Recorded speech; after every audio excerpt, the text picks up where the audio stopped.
बेटा पापा की याद आती है आपको? पापा की याद आ रही है। आती है। और वो जो आपके साथ में जो बच्चे खेलते हैं उनके जो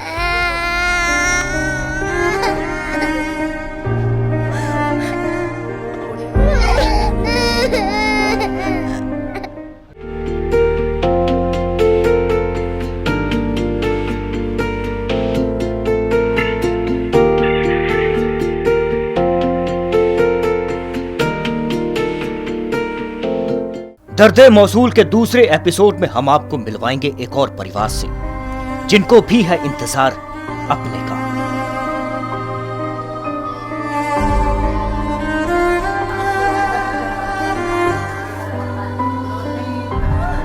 हरविंदर की कहानी में जहां अपने पति का वियोग है, वहीं एक दर्द उसे ससुराल से निकाले जाने का भी है। शादी से पहले हरविंदर को यह पता न था कि छोटी सी उम्र में दुख के पहाड़ उसकी जिंदगी पर इतने भारी पड़ जाएंगे कि ताउम्र गम से उभरना मुश्किल होगा। 3 साल 1 महीना हो गया उन्होंने गया। थोड़ा बताएंगे कि लास्ट बार आपको उन्होंने कब फोन किया? लास्ट बार मुझे 15 तरीक ਨੂੰ फोन आया ਸੀ। 15 ਜੂਨ को आया ਸੀਗਾ। वो छुट्टियां ਸੀ मेरे बेटे ਦੀਆਂ, ਫਿਰ ਇੱਥੇ ਆਈ ਸੀ ਤੇ ਤਾਂ ਰਾਜੀ ਖੁਸ਼ੀ ਪੁੱਛਿਆ ਸੀ ਬੱਚਿਆਂ ਦਾ ਰਾਜੀ ਖੁਸ਼ੀ ਪੁੱਛਿਆ ਸੀ। ਉਸ ਤੋਂ ਬਾਅਦ ਨਹੀਂ ਕੋਈ ਵੀ ਫੋਨ ਆਇਆ। आपकी शादी को टोटल कितना समय हो गया? 7 साल हो गए मेरी शादी को। और 7 साल में आप कितने समय आप इकट्ठे रहे हैं दोनों पति पत्नी? 2 साल। सिर्फ 2 साल का अरसा आपने इकट्ठा बिताया है और बाकी ये जो 5 साल है ये एक तरह से वियोग में काटा है आपने। हाँ जी। उनकी याद आती है आपको?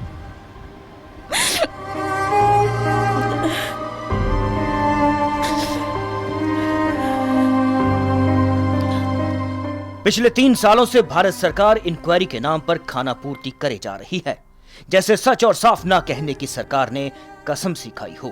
लेकिन हरविंदर को माँ बाप ने बचपन से ही सिखाया है कि सच बोलो और मन साफ रखो। शायद तभी सरकार की कही हुई हर बात को सच और साफ समझने की कोशिश में है हरविंदर। हरविंदर के पति कमलजीत को 3 साल से ऊपर का समय हो गया है अपने परिवार से बिछड़े हुए। जैसा कि हमने आपको बताया कि हरविंदर के ससुराल वालों ने उसे घर से निकाल दिया है। ऐसे में दोहरे दर्द के साथ जीती यह सुहागिन जी तो रही है, लेकिन घुट घुट कर।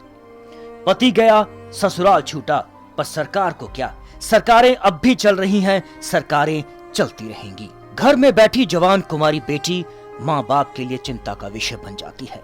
लेकिन तब माँ बाप की नजरें क्या बयान करती होंगी जब बेटी विदा तो होती है पर अपने ही ससुराल से निकाली भी जाती हैं।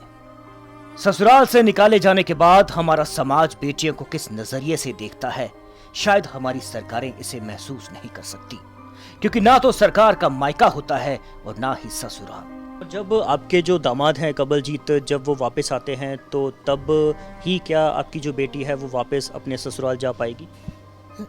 वो तो जो आऊगा उस वक्त ही जाऊगा, क्योंकि वो आप ਉਹ ਕਦੀ ਆਏ ਹੀ ਨਹੀਂ। 2 ਸਾਲ ਦੇ ਵਿੱਚ ਉਹ ਸਾਡੇ ਘਰ ਨਹੀਂ ਆਏ, ਨਾ ਬੱਚਿਆਂ ਨੂੰ ਦੇਖਣ ਆਏ। ਇਹਦਾ ਮਤਲਬ ਹੁਣ ਅਸੀਂ ਉੱਦਾਂ ਤਾਂ ਉਹਨਾਂ ਦੇ ਘਰ ਛੱਡ ਕੇ ਆ ਨਹੀਂ ਸਕਦੇ। ਜੇ ਉਹਨਾਂ ਦੀ ਆਪਣੀ ਮਰਜ਼ੀ ਹੋਵੇ ਤਾਂ ਉਹ ਲਿਜਾ ਸਕਦੇ ਇੱਥੋਂ। ਉਹ 2 ਸਾਲ ਦੇ ਨਹੀਂ ਆਏ ਇੱਥੇ, ਇਸ ਲਈ ਇਹ ਇੱਥੇ ਰਹਿ ਰਹੇ। ਕਿੰਨਾ ਕੁ ਚਿਰ ਮੈਂ ਹੁਣ ਰੱਖਾਂ ਇੱਥੇ? ਆਦਮੀ ਆਵੇ, ਉਹਦੇ ਘਰ ਵਾਲਾ ਆਪ ਤਾਂ ਆਪਣੇ ਘਰ ਜਾਵੇ। ਮੈਂ ਤਾਂ ਬਥੇਰਾ ਅੰਦਰੋਂ ਆਉਂਦੀ ਦੇਖਦੀ ਵੀ ਹੁਣ ਆਉਂਦਾ ਫੋਨ ਆਉਂਦਾ ਕਿਤੇ। ਇੱਕ ਬਥੇਰਾ ਦੇਖਦੀ ਵੀ ਆਪਣੇ ਨਿਆਣੇ ਆਪਣੇ ਘਰ ਲੈ ਜਾਵੇ। ਉਹਨੇ ਕਦੀ ਮਹਿਸੂਸ ਕੀਤਾ ਹੋਊਗਾ ਕਿ ਤੁਹਾਡੀ ਬੇਟੀ ਜਿਹੜੀ ਆ ਉਹ ਇਕੱਲੇ ਬੈਠ ਕੇ ਰੋਂਦੀ ਹੋਵੇ, ਕੁਰਲਾਉਂਦੀ ਹੋਵੇ, ਆਪਣੇ ਬੱਚਿਆਂ ਵੱਲ ਦੇਖ ਕੇ ਸੋਚਦੀ ਹੋਵੇ? ਬਥੇਰਾ ਮਨ ਦੁਖੀ ਹੁੰਦਾ ਆ। ਡੈਡੀ ਕਹਿੰਦਾ ਬਾਹਰ ਨੂੰ ਗਿਆ, ਡੈਡੀ ਕਹਿੰਦਾ ਦੁਬਈ ਨੂੰ ਗਿਆ, ਨਿਆਣੇ ਕਹਿੰਦੇ ਆ। ਮੈਂ ਕਹਿੰਦੀ ਪੁੱਤ ਆਪਣੇ ਤੇ ਡੈਡੀ ਨਾ ਜਾਣਾ, ਫਿਕਰ ਨਾ ਕਰ। ਬਾਬਿਆਂ ਦੇ ਤੇ ਗੁਰਦੁਆਰੇ ਜਾਂਦੀ, ਮੱਥਾ ਟੇਕਦੀ, ਬਾਬਾ ਜੀ ਮੇਰਾ ਡੈਡੀ ਆ ਜਾਵੇ। ਲੋਕਾਂ ਦੇ ਡੈਡੀ ਦੇਖਦੀ ਆ ਆਲੇ ਦੁਆਲੇ। ਮੈਂ ਕਹਿੰਦੀ ਕੋਈ ਨਹੀਂ, ਨਾ ਜਾਣਾ, ਤੁਸੀਂ ਫਿਕਰ ਨਾ ਕਰੋ।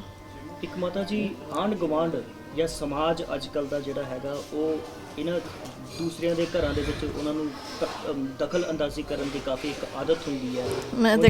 ਹੁਣ ਜਿਸ ਵੇਲੇ ਤੁਹਾਡੀ ਧੀ ਵਾਪਸ ਆਈ ਹੈ ਕਿ ਆਂਢ ਗੁਆਂਢ ਨੇ ਵੀ ਤੁਹਾਨੂੰ ਇਹ ਕਿਹਾ ਕਿ ਆਪਣੀ ਬੇਟੀ ਦੀ ਕਿਤੇ ਹੋਰ ਸ਼ਾਦੀ ਕਰ ਦਿਓ ਜਾਂ ਹੋਰ ਕਿਸੇ ਤਰ੍ਹਾਂ ਦੀਆਂ ਗੱਲਾਂ? ਹਾਂਜੀ ਕਹਿੰਦੇ ਨਹੀਂ ਮੰਨਦੀ, ਨਹੀਂ ਮੰਨਦੀ, ਕਹਿੰਦੀ ਨਿਆਣੇ ਨਹੀਂ ਮੈਂ ਛੱਡਣੇ। तड़पती है, बिलखती है और घुट घुट कर जीती है हरविंदर अपने बच्चों के साथ।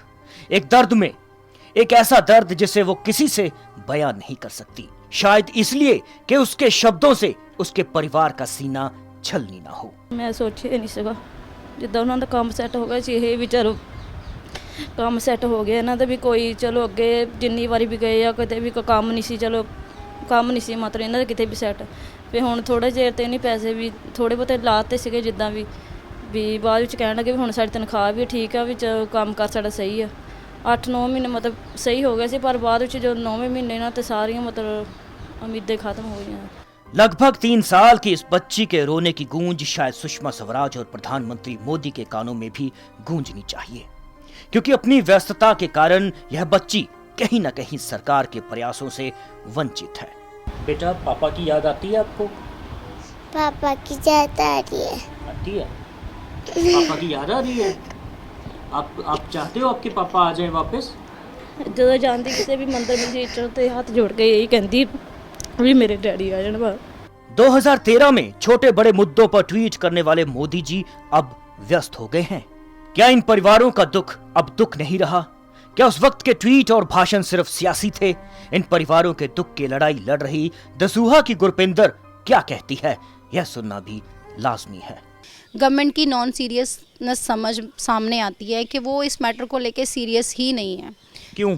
क्योंकि अगर सर देखिए, अगर वो सीरियस होते तो बदूश जेल वाली स्टेटमेंट मैम कभी नहीं देते। वो ऑन रिकॉर्ड हैं, जो सुषमा मैम ने बदूश जेल की रिपोर्ट स्टेटमेंट दी है कि मे भी 1 साल पहले उन्हें, अगर 1 साल पहले दे दी, माना कि 1 साल पहले वो जेल थी, लेकिन अगर वे सीरियस होते तो उनको इतना पता होता कि वो जेल 4 महीने पहले ख़त्म हो चुकी है, और वो ऐसी स्टेटमेंट कभी भी नहीं देते। लेकिन 3 साल से ये 39 फैमिलीज़ धक्के खा रही हैं, रो रही हैं, रोज़ दिल्ली जाना आना, और पीएम साहब ऐसे हैं कि उनको कोई फ़र्क ही नहीं पड़ता। 5 टाइम मैं उनको लेटर लिख चुकी हूँ, ट्वीट्स कर चुकी हूँ, इनके एमपीज़ को, इनके बीजेपी प्रेसिडेंट्स को इन हैंड लेटर्स दे चुकी हूँ, किसी पे कोई असर नहीं।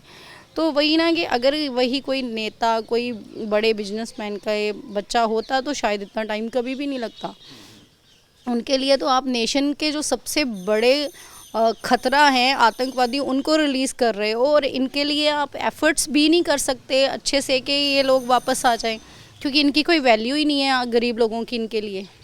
तो ये थी कहानी गाजीपुर के रहने वाली हरविंदर कौर की, जो चाहती है कि वो भी बाकी सुहागिनों की तरह सुहागिन ही रहे। उनको भी एक आस है कि उनके जो पति हैं वो वापस घर जल्दी आएं, और एक टकटकी लगाए बैठे हुए हैं केंद्र सरकार पर कि सुषमा स्वराज इनके लिए कुछ ज़रूर करेंगी। इन बच्चों को भी आस है कि उनके माता पिता के साथ वो अपना ज़िंदगी जो है, अपना जीवन जो है वो व्यतीत अच्छे ढंग से कर सकें। बच्चों को आस है कि जिस तरह से उनके माँ बाप उनके साथ रहते हैं, वो भी अपने पिताओं के साथ रह सकें। कैमरामैन वरिंदर मेहरा के साथ मैं नीरज बाली, दैनिक सवेरा टीवी, गाजीपुर।